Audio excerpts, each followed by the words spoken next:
Hi ನಮಸ್ತೆ. ಈ ವಿಡಿಯೋದಲ್ಲಿ ಚೆನ್ನಕೇಶವ ದೇವಾಲಯ ಬೇಲೂರು ಈ ದೇವಾಲಯದ ಬಗ್ಗೆ ತಿಳಿಯೋಣ.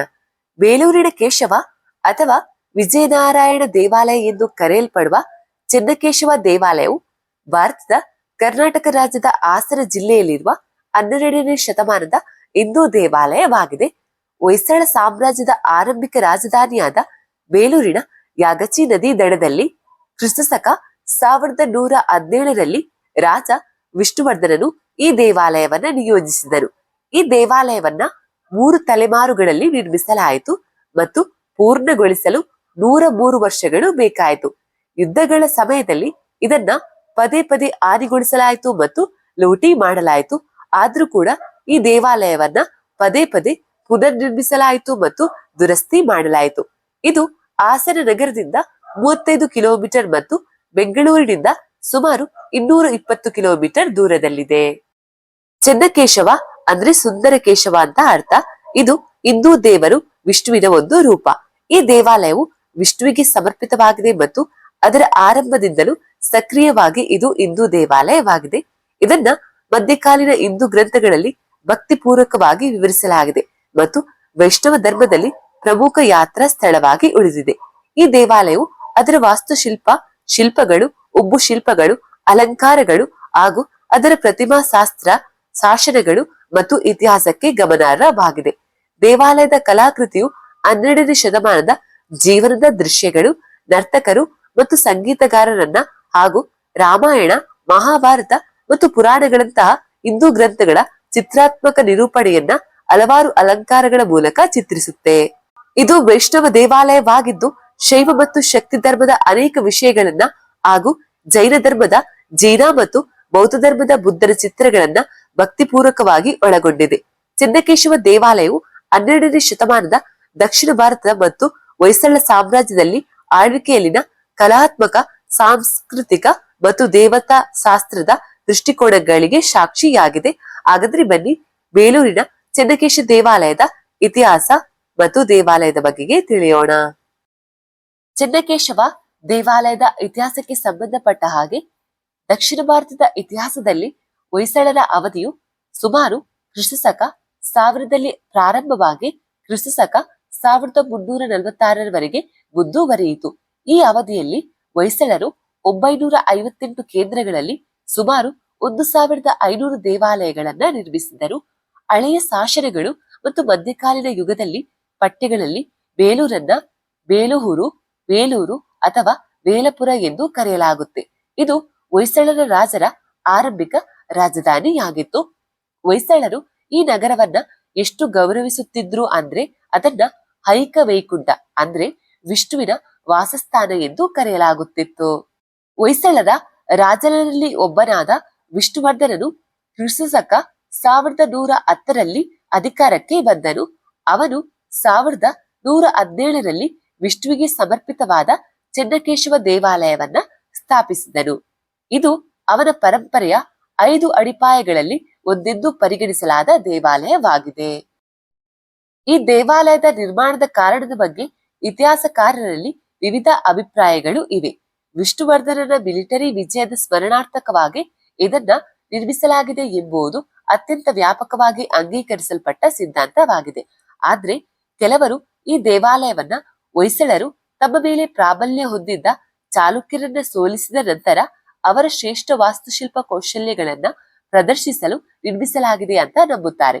ಇತರರು ಈ ದೇವಾಲಯವನ್ನ ಚೋಳರ ವಿರುದ್ಧ ತಾಳಿಕೋಟೆ ಯುದ್ಧದಲ್ಲಿ ಹೊಯ್ಸಳರ ವಿಜಯದ ಸ್ಮರಣಾರ್ಥಕವಾಗಿ ನಿರ್ಮಿಸಲಾಗಿದೆ ಎಂದು ಕೂಡ ನಂಬುತ್ತಾರೆ.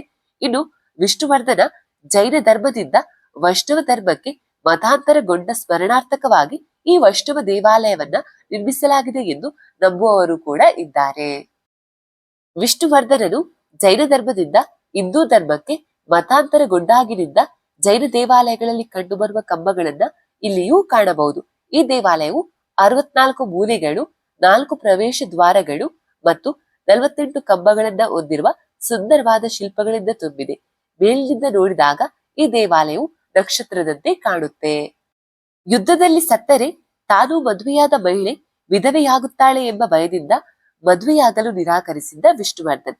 ಆದ್ರೆ ಅತ್ಯಂತ ಸುಂದರ ನರ್ತಕಿಯಾಗಿದ್ದ ಶಾಂತಲಾ ದೇವಿಯನ್ನ ಇಷ್ಟಪಟ್ಟ ವಿಷ್ಣುವರ್ಧನನ ತಾಯಿ ತನ್ನ ಮಗನಿಗೆ ಅವಳೇ ಪರಿಪೂರ್ಣ ವಧು ಎಂದು ನಿರ್ಧರಿಸಿದಳು ಮತ್ತು ವಿಷ್ಣುವರ್ಧನನ ತಾಯಿ ಶಾಂತಲಾದೇವಿಗೆ ಅರಮನೆಯಲ್ಲಿ ನೃತ್ಯ ಮಾಡಲು ಅವಕಾಶವನ್ನ ಕಲ್ಪಿಸಿ ಕೊಟ್ಟಳು.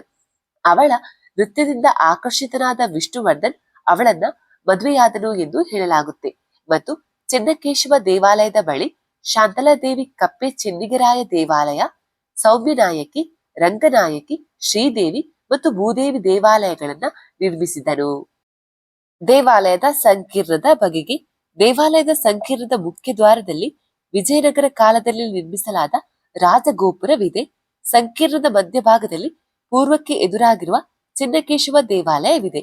ಅದರ ಎರಡೂ ಬದಿಗಳಲ್ಲಿ ಬಲಭಾಗದಲ್ಲಿ ಕಪ್ಪೆ ಚೆನ್ನಿಗರಾಯರ್ ದೇವಾಲಯ, ಒಂದು ಸಣ್ಣ ಲಕ್ಷ್ಮೀ ದೇವಾಲಯ ಇದೆ ಮತ್ತು ಎಡ ಮತ್ತು ಹಿಂದೆ ಆಂಡಾಲ್ ದೇವಾಲಯವಿದೆ. ಇಲ್ಲಿ ಕಂಡುಬರುವ ಎರಡು ಕಂಬಗಳಲ್ಲಿ ಒಂದು ವಿಜಯನಗರ ಕಾಲಕ್ಕೆ ಸೇರಿದ್ದು, ಇನ್ನೊಂದು ಬೋಸಲ ಕಾಲಕ್ಕೆ ಸೇರಿದೆ. ಇದು ಮೊದಲ ಬೋಸಲ ದೇವಾಲಯವಾಗಿದ್ದರೂ ಇದರ ವಾಸ್ತುಶಿಲ್ಪವು ಚಾಲುಕ್ಯ ಶೈಲಿಯಲ್ಲಿದೆ. ಇದು ನಂತರದ ಬೋಸಲ ದೇವಾಲಯಗಳಾದ ಅಲಪಿತ್ನಲ್ಲಿರುವ ಹೊಯ್ಸಳೇಶ್ವರರ ದೇವಾಲಯ ಮತ್ತು ಸೋಮನಾಥಪುರದಲ್ಲಿರುವ ಕೇಶವ ದೇವಾಲಯಗಳಂತಹ ವಿಸ್ತಾರವಾದ ಅಲಂಕಾರಗಳನ್ನ ಹೊಂದಿಲ್ಲ. ಈ ದೇವಾಲಯವು 3 ದ್ವಾರಗಳನ್ನ ಹೊಂದಿದೆ. ಇವುಗಳ ಬಾಗಿಲುಗಳು ದ್ವಾರಪಾಲಕರ ಸಂಕೀರ್ಣ ಕೆತ್ತಿದ ಶಿಲ್ಪಗಳಿಂದ ಅಲಂಕರಿಸಲ್ಪಟ್ಟಿದೆ. ಕಪ್ಪೆ ಚೆನ್ನಿಗರಾಯ ದೇವಾಲಯವು ಚೆನ್ನಕೇಶವ ದೇವಾಲಯಕ್ಕಿಂತ ಚಿಕ್ಕದಾಗಿದ್ದರೂ ವಾಸ್ತುಶಿಲ್ಪದ ದೃಷ್ಟಿಯಿಂದ ಅಷ್ಟೇ ಮುಖ್ಯವಾಗಿದೆ. ಆದರೂ ಇದಕ್ಕೆ ಶಿಲ್ಪಗಳಿಲ್ಲ. ನಂತರ ಮತ್ತೊಂದು ಗರ್ಭಗುಡಿಯನ್ನು ಸೇರಿಸಲಾಯಿತು ಮತ್ತು ಅದು 2 ದೇವಾಲಯವಾಯಿತು. ಇಂದಿನದು ನಕ್ಷತ್ರದ ಆಕಾರದಲ್ಲಿದೆ, ಆದರೆ ಎರಡನೆಯದು ಸರಳವಾದ ಚತುರ್ಭುಜ ಆಕೃತಿಯಲ್ಲಿ ಇದೆ.